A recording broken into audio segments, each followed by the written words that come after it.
The 70,000 spectators pack around the ring in the blistering sunshine. The championship belt of gold and silk is paraded for all to see, symbol of every heavyweight king from John L. to Willard himself. Gloves have been brought out now and fitted to their big-boned hands. The referee, Ollie Picord, calls Willard and Dempsey from their corners for instruction. Now you can see what a difference there is in their size. Though a great athlete, the bronze challenger seems almost puny next to the giant he's about to fight.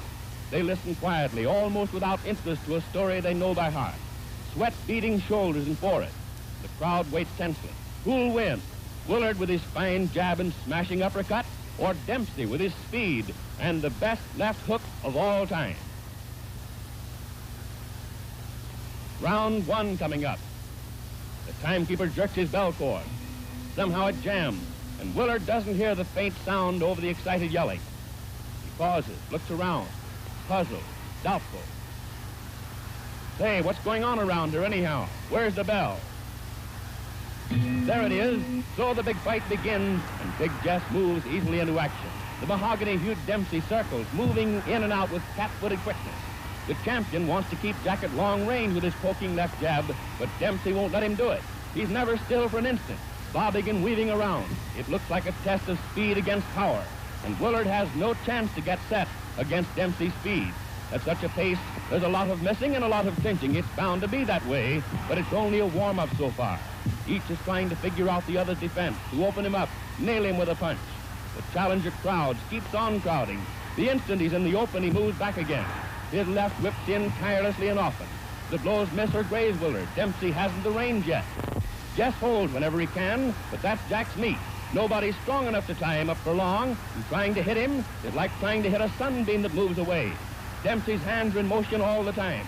Willard tries to block with gloves and forearms and elbows, but he's compelled constantly to retreat. What else can he do against the endlessly moving little man? And when you're going away, you can't do much damage yourself. A champion is supposed to make the fight, but try as he will, it's far beyond Big Jess. But he hasn't been hurt yet. For all the charging, for all the blows, the tall pine has suffered no injury. He's clever, knows how to handle himself, and in spite of his great size, he moves around quickly and gracefully. No, the little man won't get him.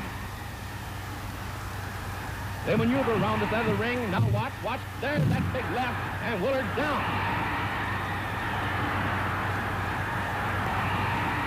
Up, sure he's up. Dempsey heard him along the rope, beating away with both hands. There's that left again, and Willard's on the floor for the second time. The champion's dazed, groggy, but he's game. He's up again, the fist drumming on him. And down he goes. Falls along the floor like a wounded animal, crouching with his back half turned as he arrives. The mauler overwhelms him with a hysterical burst of fury that sends him to the floor for the fourth time. Dempsey stands over the stricken man, his fist cracked. The instant Willard's knees are off the floor, Jack at him again. Jess is wide open. He has absolutely no defense. And he hits the deck again. Courage, just plain courage, instinct, whatever it is, flings him blind and staggering up to his feet.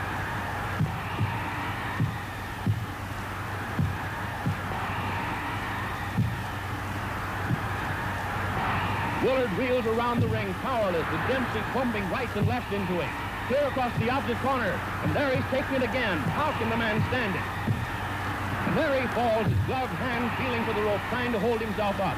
Then, painfully, he drags his racked body to a half-erect position.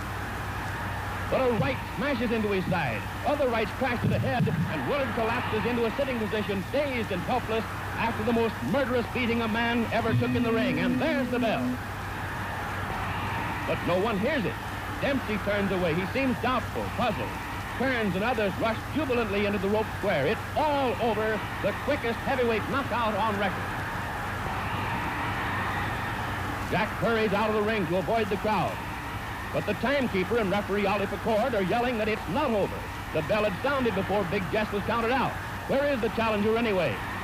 Willard's chief second, Walter Monahan, and the other handlers have leaped into the ring to bring their man too. The champion seems helpless, but technically the fight is still on.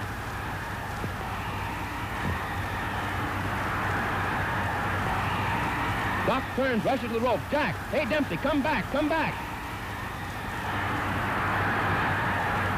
Round 2, and the bell sounds again. Amazingly enough, Willard rises for the second round. Beaten as no man ever has been, he advances into Dempsey's raging fist. He jabs as though any jab could keep that tiger away from him. With all his wearied, broken body, Jess does his best to keep going. Why? It's no use. He hasn't a chance. But there's the tradition of all champions behind him. He has to fight even when he has nothing left to fight with. Jess may not have been a great champion, but no braver man ever laced on a pair of gloves. If he quit under punishment, no one would blame him. It's courage, nothing but magnificent courage that's holding him on his feet.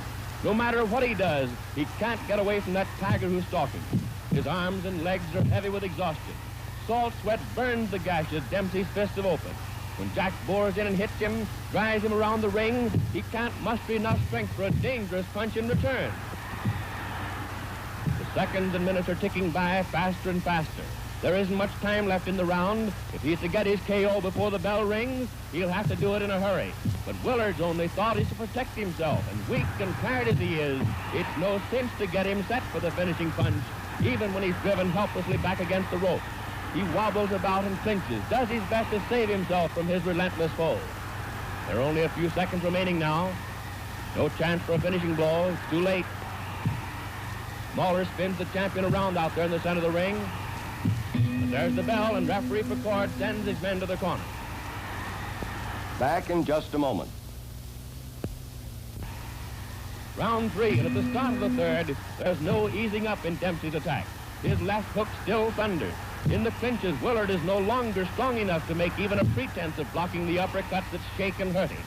Still, the clinches are the only sanctuary left him. Out in mid-ring, he's helpless. He's lost all coordination between brain and hand. His efforts are pitiful. He was big and good-looking and smiling when he came into the ring. Now he's a lurching, tottering wreck of a man. Dempsey beats at him, in the body, shifting his attack for a moment from that pitiful face. A new champion's being born here, born in the torrid heat among the yells of 70,000 spectators, born in blood and effort and pain. It's bad for Willard, taking the hammer blows of the ring's greatest puncher, but it's no picnic for the man who's winning either. His lungs strain, his heart beats in his throat, his arms are like lead, but still he carries on that deadly attack. He pours leather at the giant who should have gone down long ago, who would have gone down, but for the heart of a lion and the endurance of a buffalo. Even the spectators are beginning to flinch at the sight. This is no fight, it's a slaughter, a massacre. Big Jess has no more chance than a babe in arms. Look at the heavyweight champion of the world. His face is pounded almost to a pulp. His tired, dazed eyes peer through a mask of blood. It's dripped down over his body, stained his trunk, spotted his legs. Even Dempsey's smeared with the sanguinary fluid. Each time the Mauler goes into the clinch, he gets more of it. Why doesn't the referee stop it? Why? But Ollie Picard comes from the old school. There's only one way for a champion to finish, they say, and that's on his back.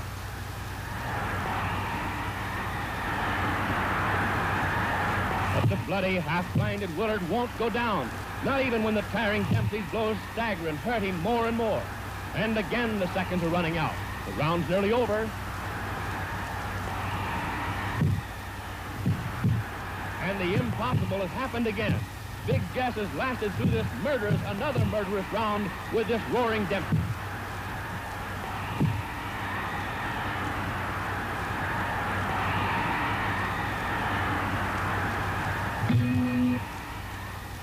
Now coming up to round 4, but Willard can't come out for the 4th round. His nose and cheekbone are fractured, ribs broken, half a dozen teeth knocked out, and he's hardly strength enough to rise and shake hands with his conqueror. In this most unusual of fights, an idol has been born. Dempsey the Mauler. Unusual, every second of it. The bell failed to sound clearly at the start. The champion was knocked down 7 times in the 1st round. The challenger left the ring and had to be called back. Willard lost his title while sitting in his corner. Every minute is crammed with drama, as the ring is now with yelling, excited men. Dempsey's in everyone's minds and hearts. Dempsey the killer, Dempsey the champion. They'll see him in action for 8 flaming years to come.